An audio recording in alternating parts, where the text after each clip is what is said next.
Hello everyone, welcome back to Take It Simple. In today's tutorial episode, I'm going to show you how to log into iCloud. In order to learn how, keep watching the video till the end without skipping it. And if you are not subscribed yet, go ahead and hit that subscribe button. Now, let's move forward. In order to log into iCloud, first go and open your web browser. Type in iCloud.com and search from the official website. Enter your Apple ID first. If you want to stay signed in, then check this box over here. And in case you've forgotten your Apple ID, then you can click on Forgotten Your Apple ID or Password link. And follow the instructions to move on to the next step. Click on the Next button, and enter your password for your account. After that, click on the Next button again. Now you'll need to enter a verification code.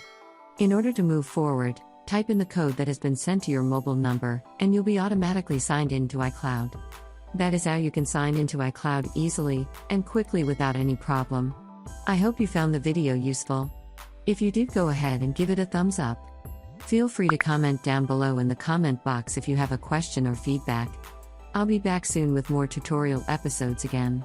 Thank you for watching.